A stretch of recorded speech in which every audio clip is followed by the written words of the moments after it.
যুদ্ধ, পাকিস্তান, চায়না, তুরস্ক বিভিন্ন ধরনের ঘটনা তো চলছেই, যেগুলো আমরা প্রতিনিয়ত ভিডিও মারফত তোমাদের কাছে আপডেট করার চেষ্টা করছি। আজকে এখানে একটা অন্য ধরনের খবর, হ্যাঁ, একটু অন্য ফ্লেভারের খবর তোমাদের সামনে এনেছি। ভিডিওটা পুরোটা দেখো, আশা করি নিশ্চয়ই ভালো লাগবে। বিশেষ করে আমরা যারা প্রাণীদের ভালোবাসি তাদের কাছে এই খবরটা সত্যিই খুব ভালো খবর। হ্যাঁ, নমস্কার, আমি প্রকাশ মুখার্জি। ডাব্লিউবিপিএসসিওয়ালা অফিসিয়াল ইউটিউব চ্যানেলে প্রত্যেককে ওয়েলকাম। আজকের আমাদের ভিডিওর টপিক হচ্ছে ভারতের প্রথম মাহুত ভিলেজ। মাহুত কাদের বলি আমরা? না, যারা যারা কিনা হাতিদের পরিচর্যা করে, তো তাদের জন্য আস্ত একটা গ্রাম। এটাই নিয়েই বলতে পারো আজকের আমাদের টপিক, ভারতের প্রথম মাহুত ভিলেজ। তো এবারে যদি আমরা দেখি, ভারতে এই প্রথম বলতে পারো একটা গোটা গ্রাম তৈরি করা হলো এলিফ্যান্ট হুইসপার্সের জন্য। তাহলে একটা গোটা গ্রাম তৈরি করা হয়েছে এলিফ্যান্ট হুইসপার্সের জন্য। কিন্তু আইডিয়াটা কার, কেনই বা করা হলো, কি প্রয়োজনীয়তা, সেটা নিয়েও আজকে আমরা কিন্তু এই ভিডিওতে আলোচনা করব। তো দেখো, গুণিত মঙ্গার একটা সিনেমা, যে সিনেমাটা একটা ডকুমেন্টারি সিনেমা, যেখানে একটা ছোট্ট হাতি রঘুকে ঘিরে বোমান বেলির সেই পথের পাঁচালী বিশ্ব জয় করে ফেলেছে 2023 সালেই।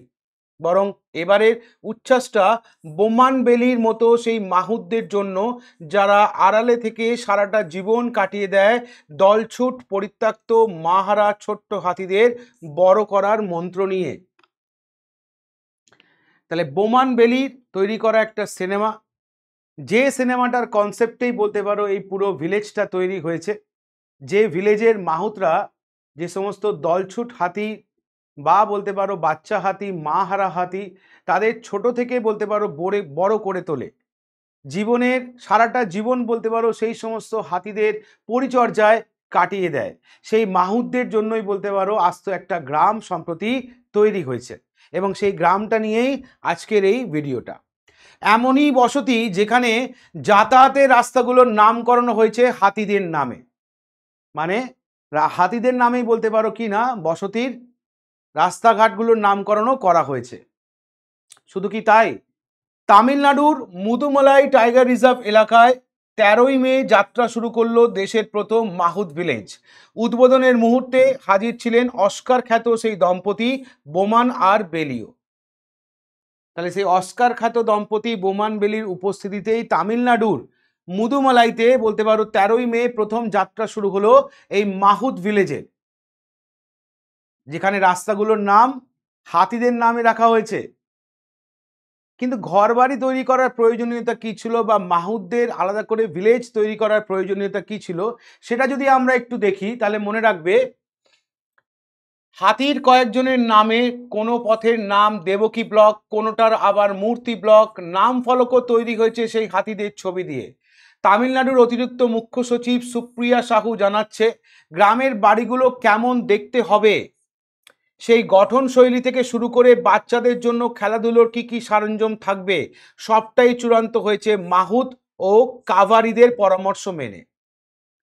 তাহলে কাভারি হচ্ছে একটা উপজাতি যারা কিনা বলতে পারো এই হাতিদের দেখাশোনার দায়িত্বে থাকে, এবং তার সাথে থাকে কিনা মাহুত। তো এই দুজনার বা দুটো গোষ্ঠীর পরামর্শ মেনেই পুরো ভিলেজটা তৈরি করা হয়েছে বা বাড়িঘরদোর তৈরি করা হয়েছে।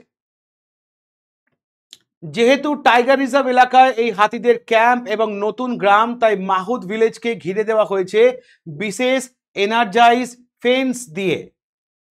অর্থাৎ টাইগার রিজার্ভের মধ্যেই বলতে পারো যেহেতু এই ভিলেজটা গড়ে তোলা হয়েছে, তাই অন্য ধরনের পশু পাখি এসে যাতে হামলা না করতে পারে তার জন্য কি না, একদম লো ভোল্টেজ বিদ্যুৎ পরিবাহী তার দিয়ে পুরো গ্রামটাকে ঘিরে দেওয়া হয়েছে, যাতে বন্য জীবজন্তু গ্রামে ঢুকে না পড়ে। সুপ্রিয়ার কথায়, থেপাকাডু ক্যাম্পে মাহুত কাভারিরা প্রথমবার যারা কিনা স্টাফ কোয়ার্টার পেতে চলেছে, এবং সেটা ওদের কালচারালি কম্পিটেবল। অর্থাৎ এই প্রথম বলতে পারো মাহুতরা বা বলতে পারো কেবাড়ি যারা আছে তারা স্টাফ কোয়ার্টার পেতে চলেছে। কিন্তু সেই কোয়ার্টারগুলোও যে নির্মাণ হয়েছে সেটা কিন্তু সেই কাভাডি উপজাতির যা কালচার, সেই কালচারকে মাথায় রেখেই। অর্থাৎ রান্নাঘর কোন দিকে হবে, বাথরুম কোন দিকে হবে, মুখ কোন দিকে থাকবে, মানে বাস্তুতন্ত্র মেনে বলতে পারো করা হয়েছে, যেটা কিনা সেই কাভারি কালচারের সঙ্গে ওতপ্রোতভাবে যুক্ত। হঠাৎ কেন তৈরি হলো এই মাহুত গ্রাম যদি তুমি প্রশ্ন করো, তাহলে মনে রাখবে আসলে অস্কার প্রাপ্তি বোমান বেলির জীবনে একটা রূপলি রেখার মতো হলেও বিশ্বজোড়া সেই খ্যাতি কোনোদিনই তাদের স্বপ্ন ছিল না। অর্থাৎ বোমান বেলির যে অস্কার পাওয়া, যদিও সেটা একটা সোনালী রেখা বলতে পারো তাদের জীবনে, কিন্তু সেটা তাদের মূল উদ্দেশ্য ছিল না। বছর দুয়েক আগে এলিফ্যান্ট হুইসপার্সের সম্মান পাওয়ার পরে তামিলনাড়ুর মুখ্যমন্ত্রী এম.কে. স্ট্যালিন নিজে মুদুমালাইয়ের ওই এলিফ্যান্ট ক্যাম্পে গেছিলেন বোমান আর বেলির সঙ্গে দেখা করতে। তখনই স্ট্যালিনের কাছে তারা সব সরকারি মাহুত কাভারিদের জন্য পাকা ঘরের আর্জি জানিয়েছিল।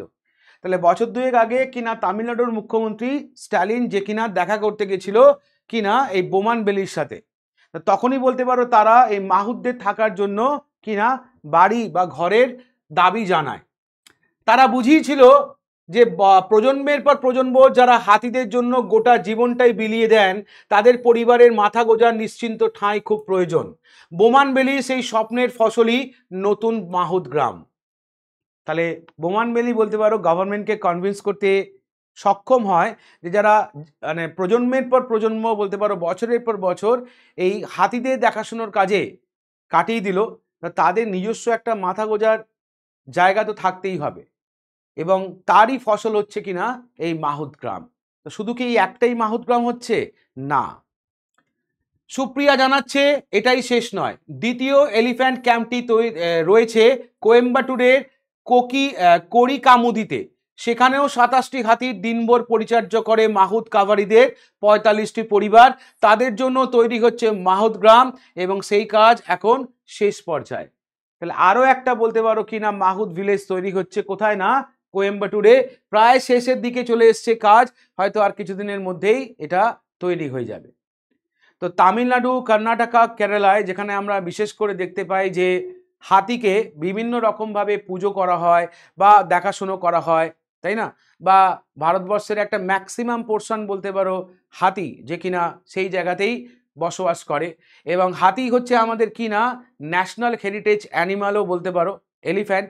তো সেই রেসপেক্টে তাদেরকে যারা যত্ন আত্তি করে, অর্থাৎ সেই মাহুত এবং কাভারি, তারা দীর্ঘদিন ধরে তাদের মাথার ওপর কোনো ছাদ না ছিল না, তো সেই ছাদকে ফিরিয়ে আনে কে না বোমান বালি তার সিনেমার মাধ্যমে। আর তারপর সেখানে বলতে পারো এম.কে. স্ট্যালিন তামিলনাড়ুর মুখ্যমন্ত্রীও তাদের সঙ্গে দেখা করে এবং তার কাছে তারা এই প্রস্তাবটা রাখে, এবং যে প্রস্তাবকে সাড়া দিয়ে আজ বলতে পারো কি না ভারতের প্রথম মাহুত ভিলেজ তৈরি হলো। কেমন লাগলো ভিডিওটা অবশ্যই কমেন্ট করে জানিও, কারণ তোমাদের কমেন্ট আমাদের কাছে সব থেকে বেশি ইম্পর্টেন্ট। এই ধরনের একটু অন্য ধরনের ভিডিও আজকে তোমাদের সামনে উপস্থাপন করলাম, আরও বলতে পারো এই ধরনের নতুন নতুন ভিডিও বা খবর তোমাদের সামনে নিয়ে আসবো, কমেন্ট করে অবশ্যই জানিও। তাহলে আজ এই পর্যন্তই, দেখা হবে আরেকটা ভিডিও নিয়ে। Thank you.